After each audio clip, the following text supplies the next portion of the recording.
I'm not wearing underwear, but no one's gonna know that. No one's gonna know that, so it's fine. Unless I leave this in which case you'll all know that. What? My King Tamagotchi poo just cleaned up the poo of my Tamagotchi. That's what that noise was, just so you know. You can donate to the king and the king will come and poop, and then the poop comes alive, and then every single time your Tamagotchi poos, that poop will come and clean up the poop for you. It's like, it's a good thing. But when it first happened, I was like, what's going on? This sounds like, who comes up with these ideas? And why is it so awesome? Jemma Bayley reviews everything ever. Hello and welcome to Jemma Bayley Reviews Everything Ever. It's me, Jemma Bayley. I'm here reviewing everything ever. I'm gonna review Panda Bears real quick. First review off the first review. Panda Bears, too big, not cuddly enough, bad at sex, only has 2 colors, not good enough. They get 2 stars. Is that fun for you? I just do like one really intense review, one really quick review at the start, get the ball rolling, get us into the reviewing process. Yeah, I'm feeling pretty warmed up. Oh, I like the saying, fool me once, shame on you, fool me twice, shame on me. Is that it? Fool me once, shame on you, fool me twice, shame on me. No, it's not. Fool me once, shame on you, fool me twice. Yeah, well, actually, what is the saying? Because I want to review the saying, fool me once, shame on you, fool me twice, shame on me. I think that's the phrase. I have listened to James McCann's bit on it entirely too many times, so I actually don't know what it is. I think it's that. Fool me once, shame on you. Fool me twice, shame on me. That seems like it. Okay, yeah. Fool me once, shame on you. Fool me twice, shame on me is a proverb advertising that while it is understandable to trick, it's understandable to trick someone. Is it understandable to trick someone once? Okay. Falling for the same deception again is one's own fault. Or to be tricked. I was like, are we allowed to trick people once? I thought it was like a weird thing that we all agreed. Like, hey guys, a prank is only funny if you do it once. If you do it twice, you're a bitch. No, that's just me not reading it properly. It said, it's understandable to be tricked, not to be out tricking. If you're going out tricking people but you're tricking a different person each time, like that's the loophole. Hey, I'm not a dick because I'm only ever tricking everyone once. Far out. I think being fooled twice is okay. I don't know why we're drawing a hard line at twice. Like twice is actually, I think that's also understandable. I know that the proverb, it's like a proverb, but it's like sexy and classy at the same time. A proverb. I only speak. I'm just not going to be able to speak today, I guess.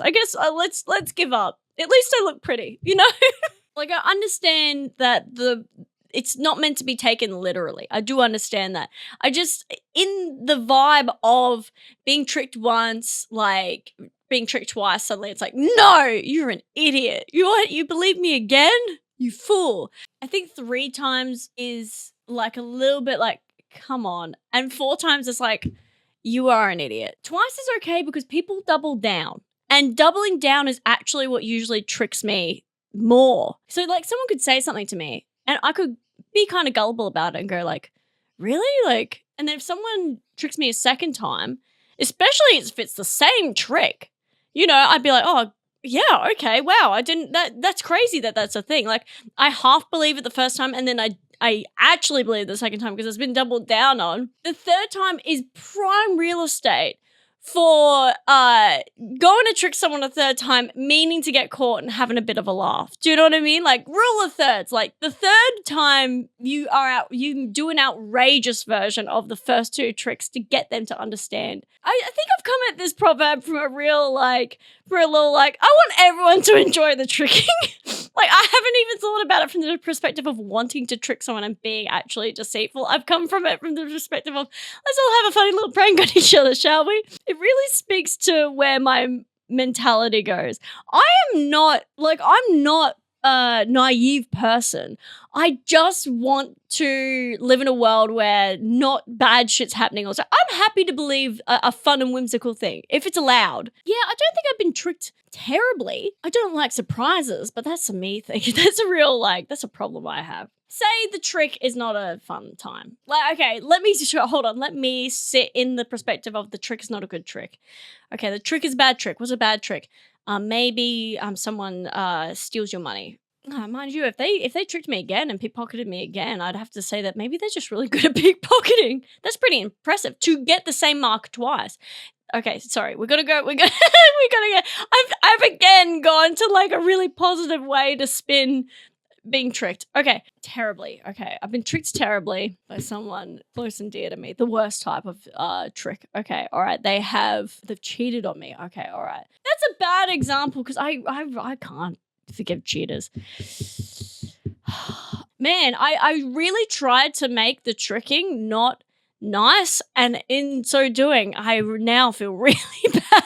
Okay, all right. So someone's cheated on me. And then I've taken them back for some stupid reason. And then they've cheated on me again? Yeah, I'm a fucking fool. I took them back. Man, I really understand the saying now. I'm really getting it. Sometimes you just need to live through the saying in order to fully understand the saying. Now that we understand the saying, let's find out about it. Meaning, if someone tricks you once, it is their fault. If they trick you again, you are to blame for not learning the lesson. Yeah, I believe it with my whole cheating scenario. I believe that. Context, it serves as a reminder to be cautious and avoid being taken advantage of repeatedly. Fair call. Variations. The phrase is often used in business, personal relationships, and security contexts to emphasize accountability. Yeah, well, what other times are you going to say that? What other times are you going to say, fool me once, shame on you, fool me twice, shame on me? You can't say it to a magician. That's their job. They should be fooling you multiple times. Actually, it's interesting. That's the exact examples I was using before. Fooling people in the context of them want to be fooled, like a positive fooling. You can't be saying, fool me once, shame on you, fool me twice, shame on me to someone who's there's a famous misquote of it. Fool me once, shame on ... shame on you, fool me ... you can't get fooled again. What is that? Oh, that's from a speech. That's so that's also just the funniest misquote of a saying because it really proves the kind of that they don't understand the saying. It's just literally fool me. What did he say? Fool me once, shame on you. Fool me twice, you can't get fooled again. You can't get fooled again. That doesn't make any sense. If I've been fooled before, I can't be fooled again. That's a completely different saying. That's the reverse of the first saying. That's being like, hey, you fooled me once and I saw it, so you try and fool me a second time, I'm not gonna fall for it. It's not the saying. It's a completely new saying. It's a completely new saying with a completely new context. And as we know, he probably didn't understand what he was even saying. So, you know what? When I first heard that, I forgot that was from a real person saying that. I thought it was like a Will Ferrell joke. I thought it was from the racing movie that he was in, where he plays Ricky Bobby. It sounds like something that character would say to a press conference. Well, let's rate it. I rate that saying. It's a good saying. Now that I fully understand it, I'm rating that saying solid saying. Sad saying, but solid saying. Let's give it a 3. The James McCann bit, however, that gets a 5-star. Have you seen that? Go watch that. It's crazy. Go watch James McCann. Shame on you. Whatever. Just Google that and you're welcome. You're welcome for that. And James, if you're listening, how are you? I hope you're having a good day. Do you have a review? Look at me, asking for live reviews on the pod. There's this really cute picture of me that was taken at an event and I really want to post it, but I'm a comedian. There's actually no reasons for me to post cute pictures of myself. So I find it really weird to just be like, hey, just also, here's me looking good. You know what? I think I overthink the context of me putting stuff into the world. I think I can just do that right. I can do that. Who's going to stop me? My manager? It's me. I can do whatever I want. I'm posting the picture. Right? He's the guy who he does photography for one of the gigs that I do here in Brisbane. And he he sent this to me and he goes, just so you know, I was shooting the opening night the other night and I got this picture of you and I just really like it. He's so good. He's so good. That's, by the way, that's what every just woman wants. By the way, if you're dating a woman and you're like, how can I make her feel wanted and needed and loved? Just send her pictures of her that you took and just say something like, I thought you looked good here. I like this picture of you. Unless you're a stalker. I do want to reserve this move for if you're in a relationship with someone and they're consenting to that. Most of the time it's nice. I guess what I'm trying to say is do what you want and listen to each other. Listen to your partner. I talk myself so quickly out of my own opinion. Just like I don't know anything. I've never seen another woman. I've never seen people before. I've only ever been in this room. All the information I get comes from TikToks and YouTube. I actually don't know what's happening out there. Are you guys okay? I hear men are lonely. Never ask a boy what to review when you're speaking to them in a personal message, because you know what they'll say. You know what they'll say. Vege chips. What are Vege chips? Someone told me Vege chips are better than potato chips, and I was like, surely you don't put a Vege chip up against a Red Rock Deli chip. She says yes. Oh, they're the Veg chips. Oh yeah, she's wrong. Oh, I was so quickly to agree. Yeah, so you know those Veg chips, they're like, by the way, what makes them Veg chips? Potato chips are already a vegetable, so what's so special about a Veg chip? Anyway, they taste bad. One. That was a really short review. You were no help. Why reach out? Why bother reaching out to people? They'll only let you down. Oh, you know what is a good chip though? Harvest. Have you had the Harvest pea snap things? Have you had those? That's a good chip.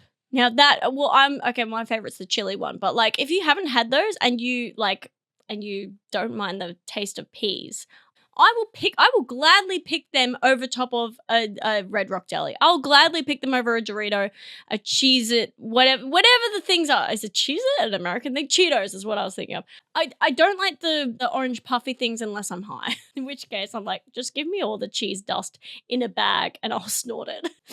But it's weird how having a substance or drinking alcohol will change your perception of what you crave. Like food and types of men.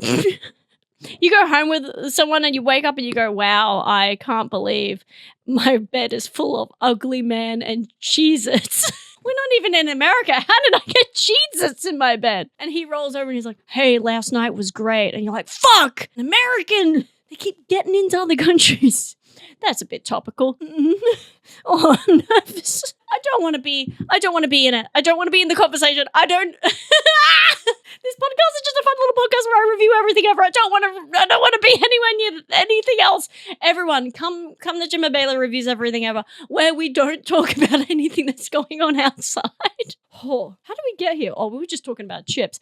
This is your fault. It's okay. No more taking reviews live.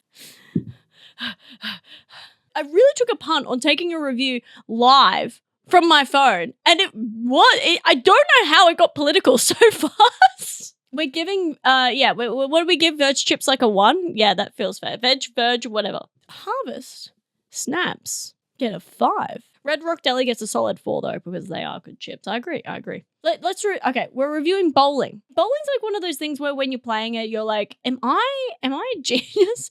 I think I was saying this about pool. You know, like when you start something and you're like, is this my thing? It's one of those things that you start doing, you're like, am I a go-karting legend? Like, I'm definitely not a race car driver, but could I be a professional go-karter? Like, okay, so bowling is one of the few, like, activity, like, they're like a date activity.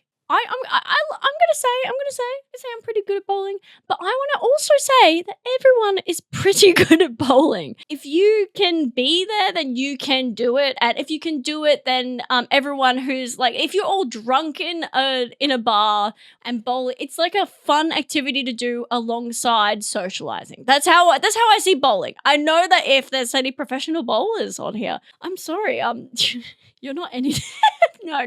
I think we all play it at one point when you're like just coincidentally doing kind of well and you go, I guess this was my calling and I just never know. Like, you know how you go through your life and you're like, you think you're going to uncover a secret talent in some capacity. I'm going to say if you're 30, that's really late to figure out to not have a special talent. We all have special talents. It's just never the ones we want.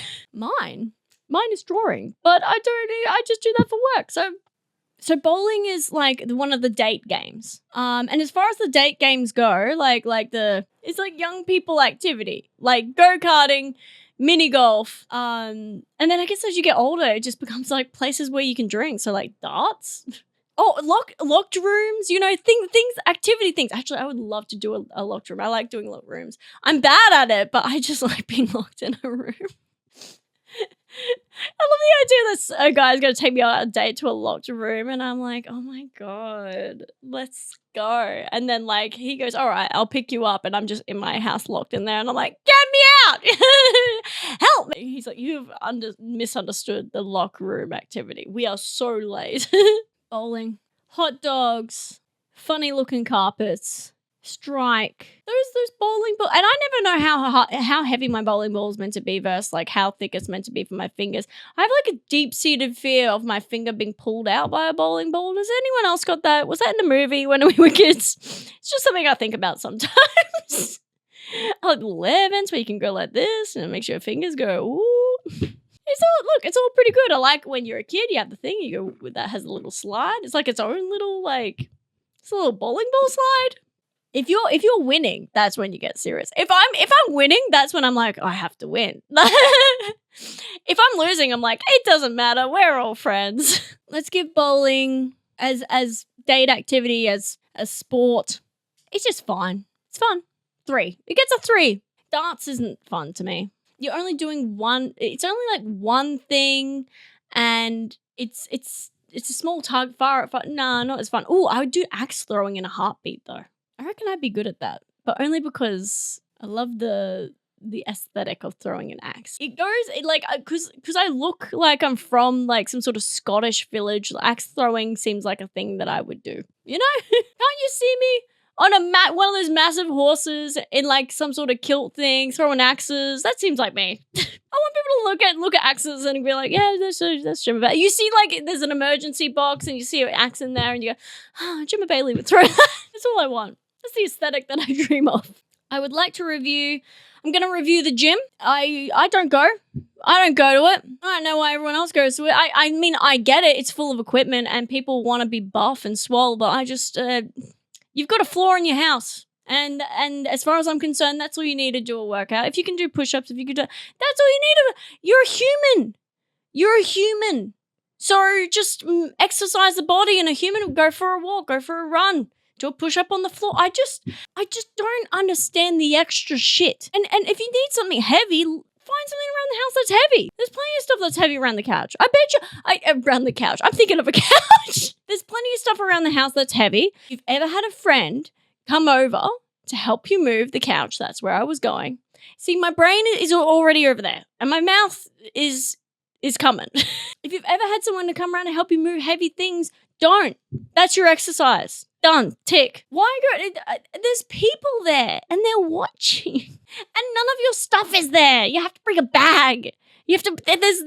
And they always have selling points on having your own personal locker and you have a personal trainer. Like, how about you just stay at your house and you get up and down off the floor a few times? Sorry. I know why people go to the gym. It helps with isolating groups of muscles or like when you want to get to a certain physical, you want to do a thing. I get it. It's just someone else's interest. It's not mine. Don't understand it. I'm such a my body is about what I use. It's a vessel. It's a vessel. I mean it's a sexy vessel, but it's a vessel, you know. So I'm not really thinking too much about anything outside of just functionality. I mean, yeah, I put on makeup and I try and make myself look good, but I'm not out here trying to. I don't know. I just don't see the point of overdoing it. A lot of the things that I research are for longevity. Like I'm always looking at my gut health and my microbiome and all that sort of stuff.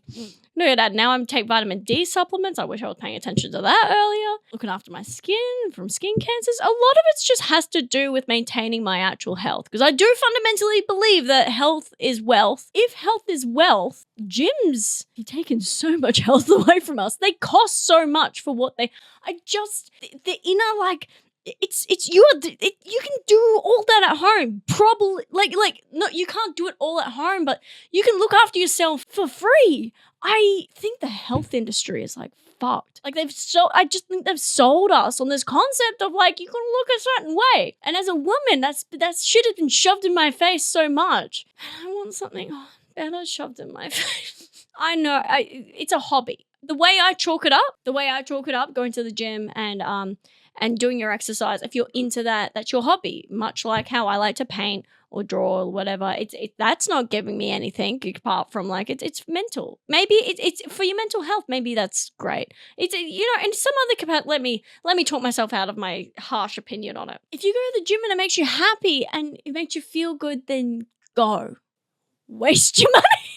Yeah, I don't. Yeah, you know what? I'm sticking to my feelings on this. Gyms get a 1. Fuck them.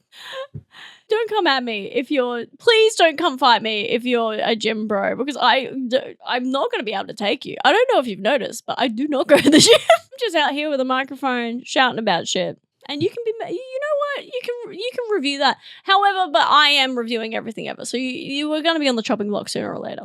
Okay. I've got a review from our Middle Ditch Pantsuits. So this is from my Instagram post. If you're not following me on Instagram, please go follow. And then sometimes I post, hey, I want some reviews. You send me a review. So I'm reviewing pantsuits. I don't know if you... Well, I obviously like them. The pantsuits I have are not tailored to me though. I so desperately want a suit. I want a suit that's like a tailored 3-piece suit. Have you seen those at the they like hug it for women? Oh my god. Okay. When I'm getting money, I'm getting a pantsuit. Pantsuits make me feel powerful, and that's such like a obvious thing to say as a woman. I feel like that's like the selling point of the pantsuit is like, hey, not only do you look professional, but you can move. It's all about being able to run away. That's how women feel powerful. Like, hey, I can get away. You can't get me. Oh, that's sad. Oh, that's sad and bleak. No, I like pantsuits because going on stage and doing stand-up comedy it's already kind of a masculine thing, and standing in the power of talking in front of people is my masculine. I feel masculine when I do it. I feel like when I'm taking charge of it, and I feel blokey. I feel like dudeish. And I will say this to people. I'll be like, yeah, I feel masculine about it. And they're looking at me, a small lady in a pantsuit, and they go, how is this masculine? And I'm like, in here it's masculine. In here I feel like a guy, you know? But that feeling is like everyone has that. Everyone has that in any, like, whether you've pushed it down or not, your essence as a person has masculine and feminine elements to it. We all have it inside of us. It's just, that's what we're labeling the soft and the hard energies. I don't even think it's masculine and feminine. I think there's just like a soft energy, like a fluidity, you know, and there's a solid, unyielding energy. And we've labeled that as masculine and feminine. I don't actually believe either that we've just named it that way. I don't, because we've like pigeonholed our genders into that for whatever reason. Look at me being a feminist. What am I trying to say? I like pantsuits. We didn't need to bring that into this. I can just say I like pantsuits. I like pantsuits. I like them. I wear them to bed. Actually, a lot of people wear them to bed. Why do pajamas become like that? Why are pantsuits pajamas? And do you know what I'm saying? It's weird that it's a suit for bed. It's just a suit that's made out of a softer material for sleeping in. I mean, that's not groundbreaking because boxer shorts are just shorts that are made out of a softer material anyway. And a bit like wearing a shirt to bed's the same. Like a bed shirt is just a softer shirt. Here's a question. Why aren't we wearing soft materials not out of bed? Why aren't we always walking around in pajamas? If they're the most comfortable material, why aren't we always walking around in Pajamas. Because fashion. I just remembered that I like to wear things that look different. Never mind. Okay, so pantsuits. What do you think I'm gonna give them? 5 stars. 5 stars. Have you seen my profile picture? Have you seen anything where I'm on any poster? I'm wearing a pantsuit. I'm also not wearing a shirt under that pantsuit. I always forget that until I like zoom in. I get the like big version because my profile is me in the pantsuit with no shirt on, and I have a really sexy picture in that same. I never used it for anything because I'm like, this is too sexy to be comedy. But I'm holding the suit out like this, and you can see kind of like part of my breast, and it's made that way, so it's kind of like, oh, she's like sexy, but she's also powerful because she's wearing a suit. I am confused. And I always forget that I didn't have a shirt on because I'm so pale. Like from a distance, from that little circle that you see, it looks like I could be wearing a white shirt. So I guess I just wanted to let you know that I'm not wearing a shirt under that suit. That's something to think about. Remember, if you wank over me, you have to send me $50. I don't make up the rules. Actually, I do. I make up the rules. It's funny to say that in the same tone as I don't make up the rules. I just enforce them. But I say it the actual way. I'm just like, I make up the rules. And I enforce them. Anyway, yeah, five stars for pantsuits. We have waffled. Along, and I don't think we actually ended up reviewing that many things. Oh well. Anyway, did you like my outfit? I got dressed up for you. Did you get dressed up for me? Stop. Can you wait till the end before you start wanking? I really hope I caught one person during that. How funny would that be? If you're like watching the podcast and then halfway through I just go, hey, stop wanking. I haven't finished speaking yet. Wait till the end. Oh, God. I'm so close to making OnlyFans. I'm not. Guys, I shouldn't have brought that up. That's like a mean thing to say. I'm not. By the way, I'm never making an OnlyFans because I just don't want to. I'm really worried that if I make an OnlyFans that I'll lose my love for having sex. Like when you have a hobby and then you start turning it into work, like you start profiting from it, so then it becomes work, and then you lose the love you had for it originally. I'm worried that will happen with me and fucking. Like look, I do it for the love of the craft. Oh, God. Anyway, I'm not making an OnlyFans, but if you'd like to support me, go give a 5-star to Spotify and Apple and wherever you can find this. Send a review to jemmabaileyycomedy@gmail.com. I will review it. I'll read it here. Go to the Instagram. Every now and then I'll post a story, respond to the story with a thing to review. It can be anything. It can be a movie. It can be a book. Just be prepared for me to not watch it or read it and just review it at face value. Anyway, that's the end, and I'll see you next week. Bye. Stop wanking.